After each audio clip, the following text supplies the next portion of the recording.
hello hi जोहार के सनम को आर मिटना वीडियो रे सनम को किन सगुन दारामन कोना आर सगुन सता सनम को नेतो हुयु कना माने 9टा गान टाइम ताबन हा आर नेतो इन नय पूरा चेक को माने शीत वस्त्र हरक काते मेना कादिnya चेदा से नेतो अब ओडिसा रे चलु कना मिट साइक्लोन जहां को मेता दाना दाना प्रभाव पड़ा कना ओना हिसाब ते रियार धारा बुझे कना और हला खन आले दो नते दो प्रभाव न्यूर इदियना हला इन 4टा 5टा खजा तो दा न्यूर इदि के हल्का फुल्का होय के तेहेन हो दागी आय और होय दो दमे होय आय ताबो तो सुयुड़ होय खान रियार मा दमे रियार बुझे कना ताबो तो ओका से आपे को से ओका लेका दाना रे प्रभाव चेत लेका पड़ा कना कमेंट कते लई महा और आले से मा जोरदार के प्रभाव पड़ा कना ना दो हुयु कना अब ओडिशा स्टेट मयूरभंज डिस्ट्रिक्ट और रायरमपुर ब्लॉक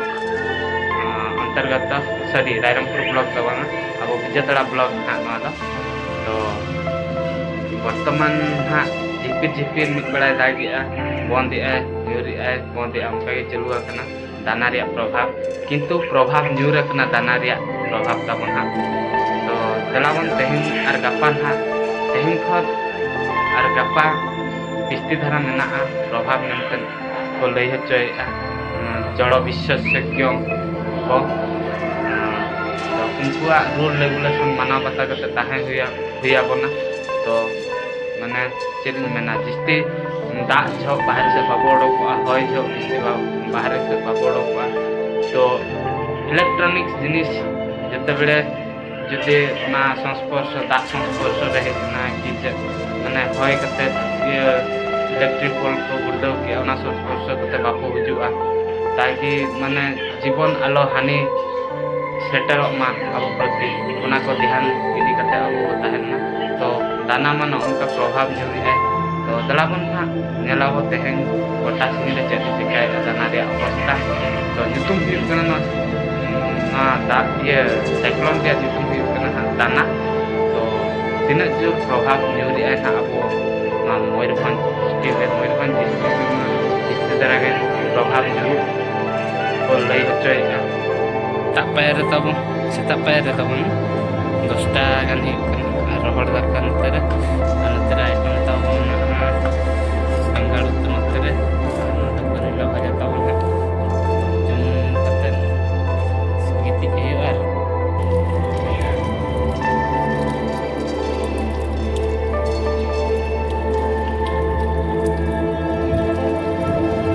दाना रे प्रभाव तो दाना चलो का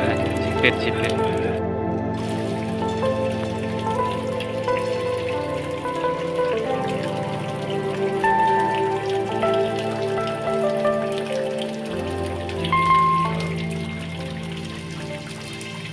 देखो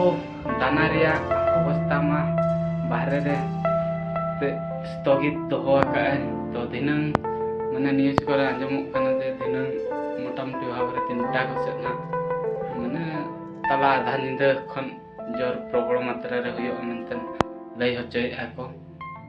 जड़ विशेषज्ञ को तो तेहना दिन ना जुट गे ढुंडरू गे दोहो आका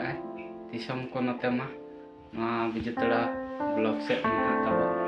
एना दो दाग बड़ा ᱧᱚᱜ केया नेतो दा हल्का फुल्का बंद का और पूरा रियाल बुझे कना हल्का हल्का होयआ माने हड़मो बाहर से तो गोटा रियाल कना तब जहां बाहर को से ताड़म कना माने नवा सीजन रे तो रुआ हसु को अड़ी कोड़ा गे ओडो को तब अड़ी हुसियर धारा ताहन मा और उनका तो दलाबन ना हल्का फुल्का बाहर रे झलक इन देखा नि बना तो बड़ा दाड़े अब आर गे तेहना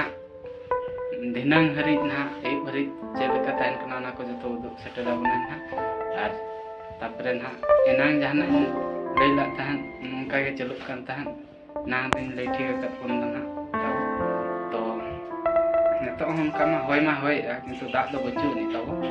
तो दलाबन नासेना इन उदुक सेटल बना ना बाहर से दाग कोगे कलका रिमिल रहला कोई दड़ी ना कोगे तो कंटिन्यू रे ताहन ना दिनांग पर्यंत ताकि जते पागम मेना का तब ᱵᱟᱦᱨᱮ ᱨᱮᱭᱟᱜ ᱟᱨ ᱨᱟᱦᱞᱟ ᱠᱚᱦᱚᱸ ᱚᱱᱠᱟ ᱫᱚ ᱵᱟᱭ ᱫᱟᱲᱮᱭᱟᱜᱼᱟ ᱛᱟᱵᱚ ᱟᱨ ᱱᱟᱥᱮ ᱱᱟᱥᱮ ᱦᱚᱭᱮᱜᱼᱟᱭ ᱥᱩᱭᱩ ᱥᱩᱭᱩ ᱫᱷᱟᱨᱟ ᱵᱩᱡᱷᱟᱹᱜ ᱠᱟᱱᱟ ᱱᱚᱜᱼᱚ ᱱᱚᱝᱠᱟ ᱨᱟᱦᱞᱟ ᱧᱮᱞᱚᱜ ᱠᱟᱱᱟ ᱛᱟᱵᱚ ᱨᱤᱢᱤᱞ ᱠᱚ ᱟᱨ ᱥᱮᱨᱢᱟ ᱡᱟᱹᱲᱤ ᱫᱚ ᱱᱟᱦᱟᱜ ᱵᱟᱭ ᱡᱟᱹᱲᱤ ᱟᱠᱟᱫᱼᱟ ᱮᱱᱟᱝ ᱡᱟᱦᱟᱸᱭ ᱡᱟᱹᱲᱤ ᱞᱟᱜᱼᱟ ᱥᱮᱛᱟᱜ ᱥᱮᱛᱟᱜ ᱟᱨ ᱱᱚᱝᱠᱟ ᱦᱚᱭ ᱧᱩᱨᱩᱜᱼᱟ ᱛᱟᱵᱚ ᱦᱮᱞᱳ ᱦᱳᱭ ᱥᱟᱱᱟᱢ ᱠᱚ ᱥᱟᱹᱜᱩᱱ ᱥᱤᱸᱜᱟᱹᱲ ᱛᱟᱵᱚ ᱛᱚ ᱛᱮᱦᱮᱧᱟᱜ ᱯᱷᱚᱱᱤ ᱫᱚ ᱵᱟᱝᱟ ᱪᱮᱫ ᱠᱚ ᱢᱮᱱᱟ साइक्लोन जहाँ आईएमडी तरफ खन बड़े खन दाना nyutuman मिटे साइक्लोन हेजे खन तेहन कना 24 तारीख ना तेहन ना इन हल्का फुल्का प्रभाव ᱧᱩᱨ ᱞᱮᱱ ᱛᱟᱦᱮᱸ ᱧᱩᱨ ᱟᱠᱟᱱᱟ ᱛᱚ ᱫᱤᱱᱟᱹᱢ 3टा ᱠᱚᱥᱮᱫ ᱫᱚ ᱡᱟᱹᱥᱛᱤ ᱚᱱᱟ ᱟᱫᱷᱟᱨ ᱧᱤᱫᱟᱹ ᱠᱚᱥᱮᱫ ᱡᱟᱹᱥᱛᱤ दाना ᱨᱮᱭᱟᱜ प्रभाव ᱵᱩᱡᱩᱜᱼᱟ ᱢᱮᱱᱛᱮ ᱞᱟᱹᱭ ᱦᱚᱪᱚᱭᱮᱫᱼᱟ ᱠᱚ ᱛᱟᱵᱚ ᱟᱨ ᱛᱮᱦᱮᱧ ᱢᱟ ᱱᱚᱨᱢᱟᱞ ᱜᱮ ᱛᱟᱦᱮᱸ ᱞᱮᱱᱟ ᱚᱱᱠᱟ ᱢᱟ ᱟᱨ ᱛᱮᱦᱮᱧᱟᱜ ᱫᱤᱱ ᱫᱚ ᱯᱩᱨᱟᱹ नॉर्मल के तहन जना होय बड़ा के नसे नसे दाग बड़ा के इनते रहो प्रभाव तो हेज लेन गया और इनलाबो दिनन से चिकाया ना दना गपा उदु सेटर आबना गपा वीडियो रे बड़ा दाड़े और माने गपा 25 तारीख का